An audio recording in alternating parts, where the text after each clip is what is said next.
I am invincible! You are nothing before the staff of origination! Welcome back, everyone. I'm Neonangel, and today we are going to be facing Lord Slitherspear. He is the first boss in the third wing of League of Explorers. His special ability is Endless Hunger. He's going to generate a Naga every single turn, and they'll get bigger and bigger each time. It's on autocast at the start of his turn. You can see right here, he starts off with a 1-1. Those are going to get bigger, 2-2, 3-3, and keep generating. He's also got Slithering Archer. It's going to do 2 damage to all your minions. Slithering Guard, it's a huge taunt, 5-7. And Looming Presence, which we've seen on a lot of other fights where he draws 3 cards and gets 6 armor. And on this fight, I've tried several different decks on him, and he's pretty difficult to deal with, to be honest, because of how he generates so many minions, and he just keeps coming at you relentlessly. And I settled on this mill deck, and the 2 most important cards here are going to be Cold Light Oracle and Gang Up. You really need those to be able to generate more oracles, the Gang Ups that is, and generate more oracles so you can fatigue him to death. If you haven't seen a mill deck in action, you're definitely going to want to watch this video and really take some notes, because it's a pretty high level deck, and you've got to get used to playing it because it can be pretty difficult, and you can easily lose if you just aren't paying attention, or you just make stupid mistakes like I do sometimes. So we'll go ahead and get started and see how it goes.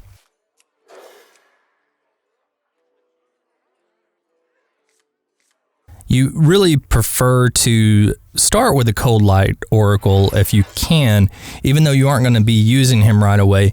He's such a key piece to this. If you don't draw a Cold Light Oracle, then you're not going to be able to win this fight. It's just going to be over too soon. So you really want to get some card draw in there. One thing to remember is whenever you do get the Cold Light Oracle, you don't want to play him unless you can either bounce him back to your hand or you have a Gang Up to generate more copies. Because if he gets killed, which a lot of times happens right away, then you've just messed your whole deck up.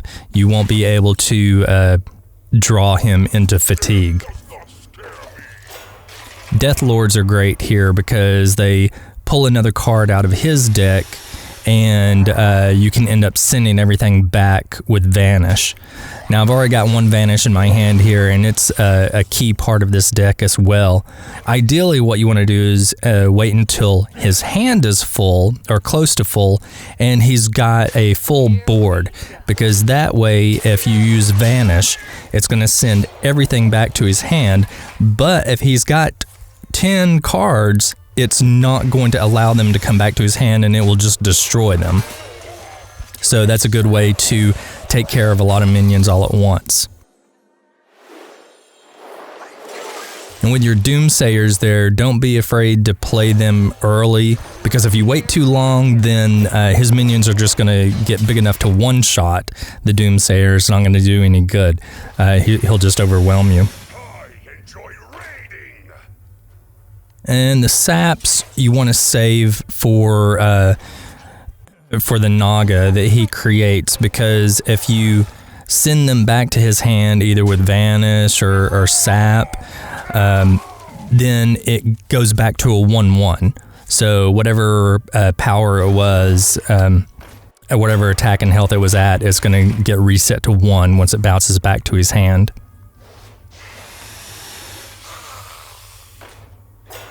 And the betrayals that I have in here, you don't necessarily have to use them to try and kill multiple minions. I found a great way to use betrayal is once he has a water elemental on the board, is play the betrayal on that so it will freeze the minions on either side of it. Doesn't matter if it kills them or not, it's going to buy you an extra turn. And that's really what this deck is about. It's about buying yourself time. That's why I've got the taunt minions in here. The wax elementals are great actually for that, because they're going to buy you 2 turns unless he can do something else right away to take care of it. and also the stone skin basilisk. They are really good to deal with the big guys as well.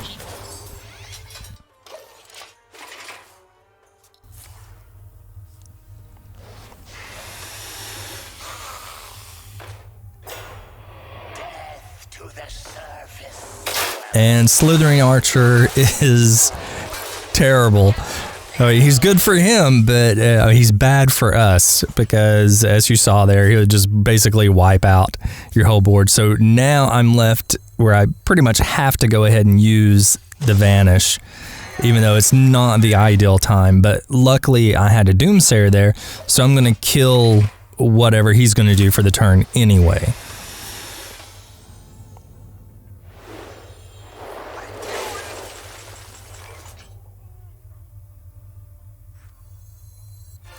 Bran's really great here because you're drawing, whenever you use the Cold Light Oracle with him, you're drawing 4 cards. Look at all the cards I'm burning off of him right now because he has a full hand.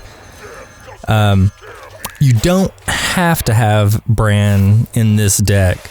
You could substitute him with some other taunts or something, but he really does good at generating even more card value for you and getting you all the pieces for the deck that you need.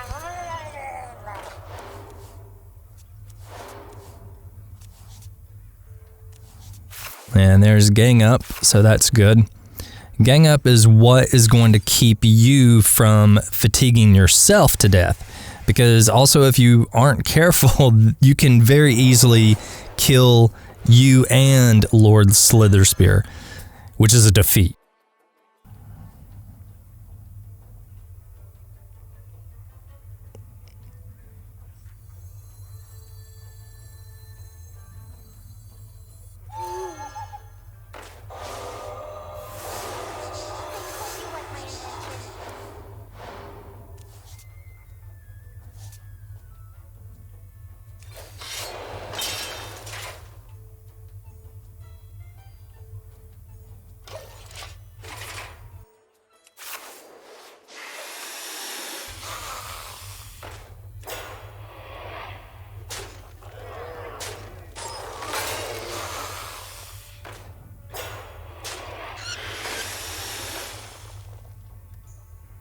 Now, see, I need to draw my other Vanish here. Still don't have it yet because this would be a good time for the other Vanish to come in.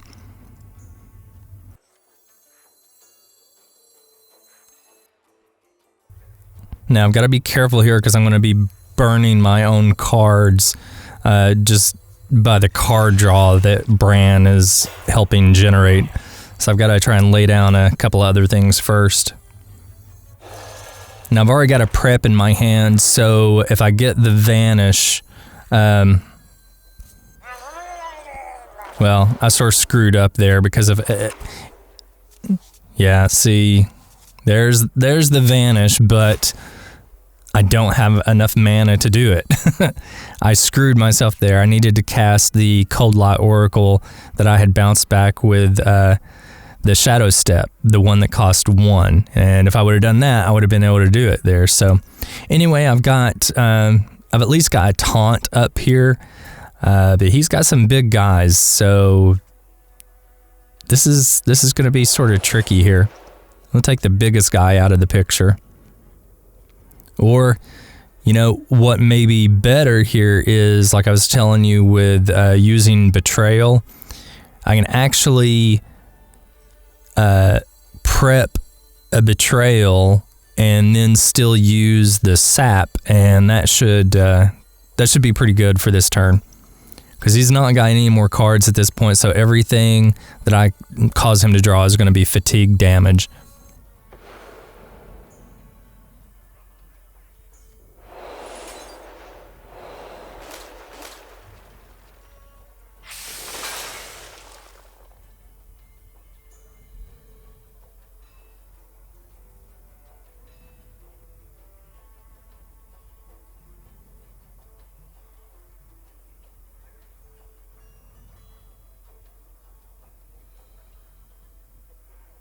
I'm just trying to work out math in my head here, but I think the second Betrayal is going to be the best thing. getting the water elemental to freeze the two on either side of it. So that looks pretty good.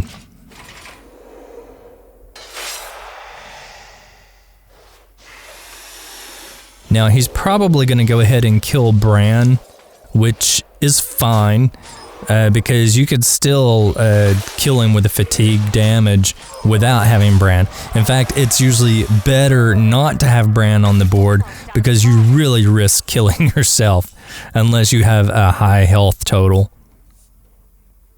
But most of the time, you're pretty low.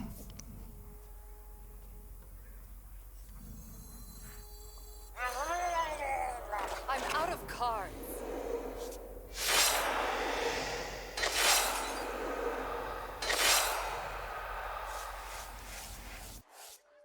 And then after I vanish here and bring everything back, on the next turn, I should be able to kill him. I'm almost out of cards.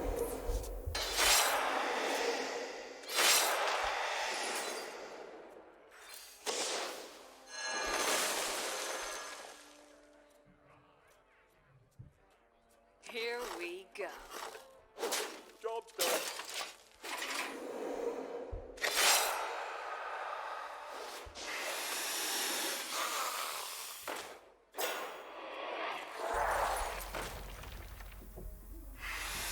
And he's going to be dead on my turn because he's not going to be able to withstand all the damage he's going to be taking.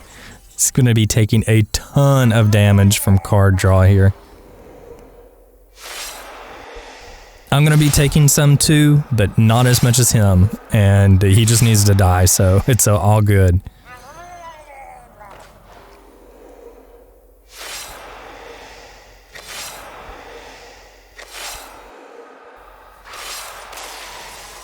And that is going to be win number 1. You have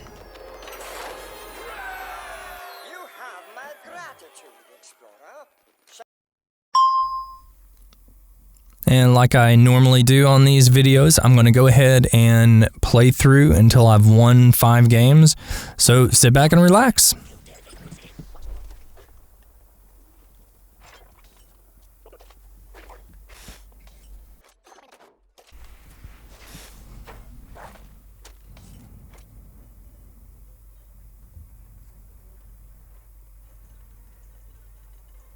This is really a pretty crummy start.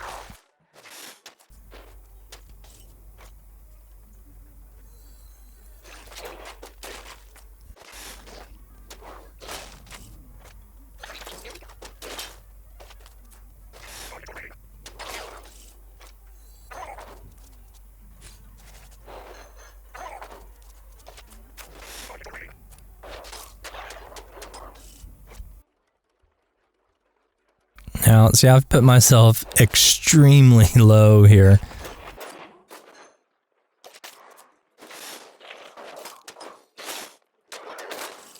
And this is why Wax Elemental is so good, because he buys you, an extra turn there at least. I'm already low as can be, and then he gives me the cursed card.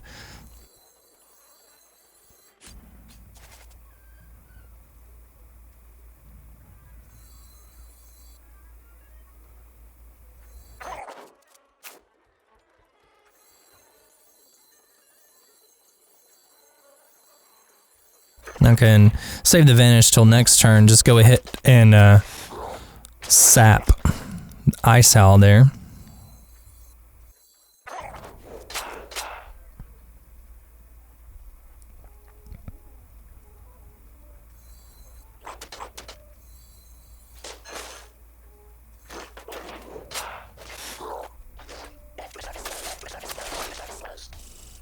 All those stupid archers.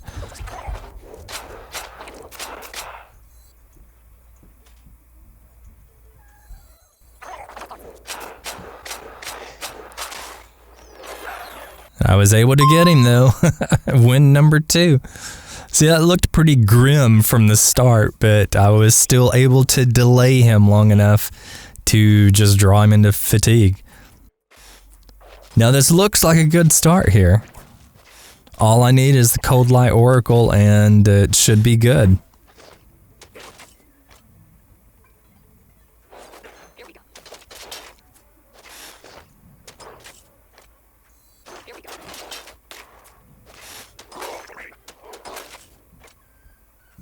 Here we go. Now it's not looking so good. Yeah, unfortunately, did not draw a Cold Light Oracle, so that ended pretty badly there. And you see how quickly he gets minions out, especially with generating free ones every single turn. So it's really, really easy to get behind if you aren't careful.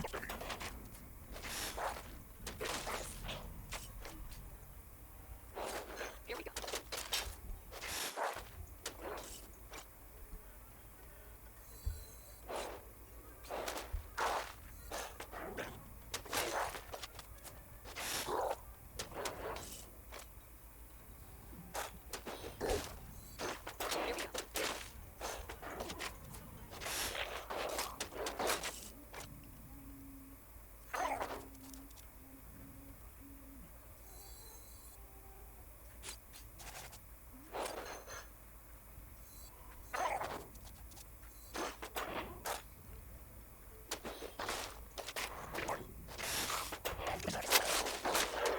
And there goes the Slithering Archer again to kill my whole line. As you can see, he can just totally wreck what you've got down there. But it's still not impossible to come back from that.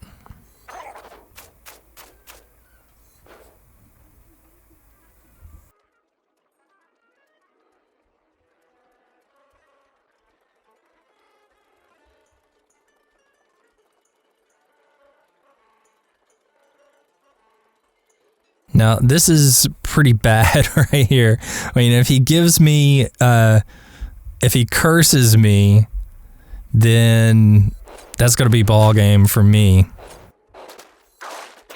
I think I've already got both of them. Yeah, it looks like I got both, so I should be out of the woods on that one.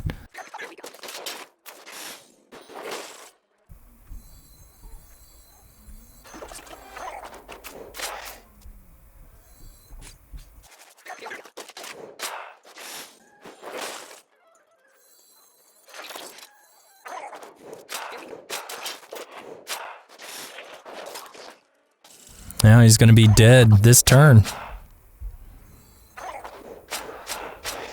Gotta be careful not to kill myself. Got pretty close there, but I still managed to come out. And that one was looking pretty rough there. That was scary for a while.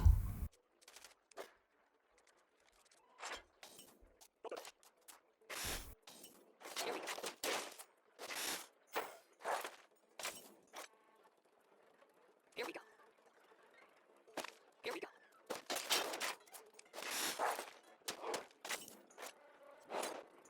Here we go.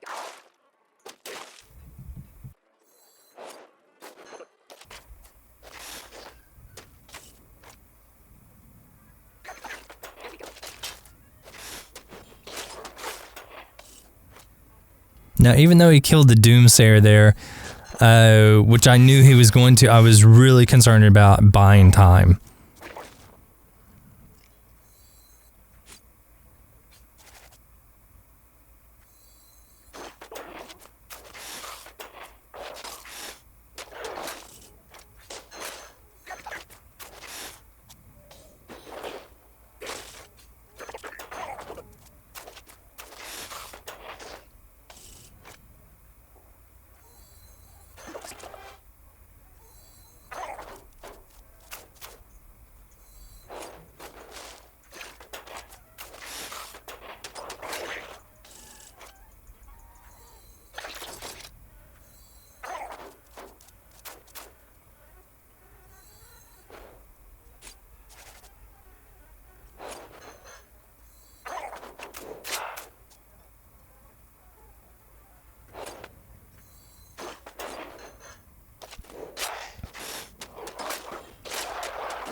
Now, pretty much have to kill him this turn here. He's gonna die on his draw. Nope, I got him there anyway. Had enough to get him. So that is win number 4. And as you can see at the end of these games, sometimes my life total is just teetering dangerously on the edge there. Here we go.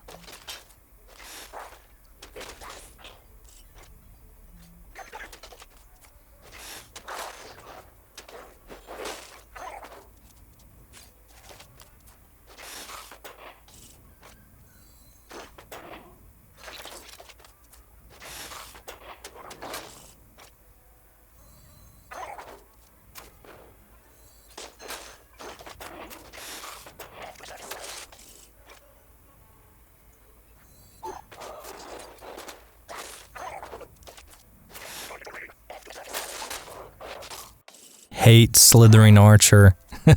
He's really you wouldn't think that he would be that big of a deal, but he really is. He causes a lot of problems.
And there we go. That is going to be win number 5.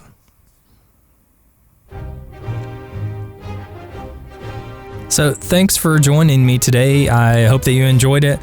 Like I said in the beginning, the mill deck is pretty difficult to play. It's going to take some practice if you've never done it before, just figuring out how to play it correctly. Because, you need those key cards like Cold Light Oracle and Gang Up to be able to finish him off, and you really just have to delay him the entire rest of the game.